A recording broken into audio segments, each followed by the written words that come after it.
আসসালামু আলাইকুম গাইস, সবাই কেমন আছেন? আশা করি সবাই ভালো আছেন। আলহামদুলিল্লাহ, আমিও অনেক ভালো আছি। আমার শাশুড়ি মা আমাদের জন্য কি বানাতে যাচ্ছে জানেন? এইগুলো কি কেউ চেনেন কিংবা কখনো খেয়েছেন? আজকে আমাদের জন্য আমার শাশুড়ি মা বানাচ্ছে বলতে গেলে কুষ্টিয়ার বিখ্যাত এবং কি জনপ্রিয় একটি খাবার, কালাইয়ের রুটি। অনেক অঞ্চলেই কিন্তু এই রুটিটা খায় না, আবার অনেক অঞ্চলে এই কালাইয়ের রুটিটা অনেক জনপ্রিয়। আমার বিয়ে হওয়ার পরে বেশ কয়েকদিন পর আমার শাশুড়ি মা যখন এই কালাইয়ের রুটি বানালো, আমি তো প্রথমে রীতিমতো দেখে অবাকই হয়েছিলাম। মনে মনে এটাও বলেছিলাম যে কালাইয়ের রুটি আবার কিভাবে খায়, এটা কি আদৌ খাওয়া সম্ভব? খাওয়ার আগে ভেবেছিলাম কেমন লাগবে খেতে। আমার শাশুড়ি মা ওইদিকে কালাইয়ের রুটি বানাচ্ছে আর আমি এইদিকে একটু বেশি ঝাল দিয়ে ঝাল পেঁয়াজের একটা ভর্তা তৈরি করব, আরো একটা না ভেজে কাঁচা ধনিয়া পাতার ভর্তা হবে। আসলে গাইস, বললে বিশ্বাস করবেন না যে আমি যেদিন প্রথম ভর্তা দিয়ে এই কালাইয়ের রুটি খেলাম, আমার কাছে এতটাই ভালো লেগেছিল, খেতে কিন্তু খুবই মজা। আমি সেই দিন থেকে এই কালাইয়ের রুটিটা খুবই পছন্দ করি। আমার খেতে মনে চাইলে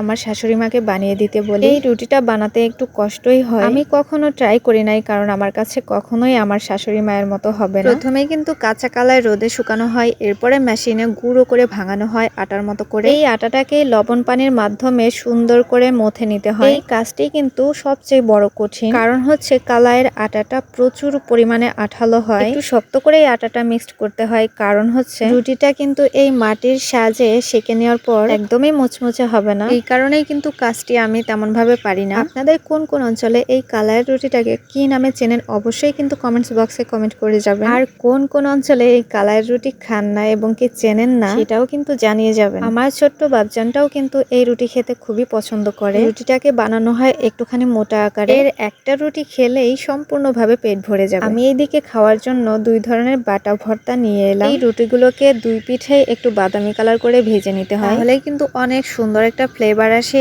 এবং কি খেতেও কুড়মুড়ে হয়। আমাদের এই কুষ্টিয়া অঞ্চলে ঘরে ঘরেই কিন্তু এই রুটিটা তৈরি হয়, ছোট বড় সবার কাছেই এই কালাইয়ের রুটিটা পরিচিত। আপনাদের অঞ্চলেও যদি এরকম প্রিয় কোনো খাবার ছোট বড় সবাই খেয়ে থাকেন এবং কি পছন্দ করেন, তাহলে সেই খাবারটির নাম অবশ্যই কমেন্ট করে জানিয়ে যাবেন। এই তো দেখুন গাইস, ঝালঝাল করে দুই ধরনের ভর্তা বাটা আমি করে রেখেছি। রুটিগুলো কিন্তু বেশ গরম আছে, কারণ এই রুটিগুলো গরম গরম খেতে আরো বেশি ভালো লাগে। আমার শ্বশুর আব্বাকে সাথে নিয়ে, আমার বাবজানকে সাথে নিয়ে আমরা সবাই খেতে বসে গেলাম। চুলার পাড়ে বসেই কিন্তু আমরা কম বেশি সবাই একটু একটু করে খেয়েছি। এই কালাইয়ের রুটিগুলো আমার শাশুড়ি মা বানাতে আসলে বাবুর আব্বুর কথা তখন আরো বেশি মনে পড়ে, কারণ আমার বর এই রুটিটা খেতে খুবই খুবই পছন্দ করতো আর অনেকটাই ঝাল করে বাটা করতো, কারণ আমার বর এই রুটিটাকে অনেক ঝাল করা বাটা দিয়েই খেতে ভালোবাসতো। আমার খুবই একটা পছন্দের জিনিস আপনাদের সাথে শেয়ার করে খেলাম। যদি এই ভিডিওটি ভালো লেগে থাকে তাহলে অবশ্যই লাইক কমেন্ট শেয়ার দিয়ে পাশে থাকবেন। ভিডিওটি আজকের মতো এই পর্যন্তই। সবাই ভালো থাকবেন, সুস্থ থাকবেন, নিরাপদে থাকবেন। আল্লাহ হাফেজ, আসসালামু আলাইকুম।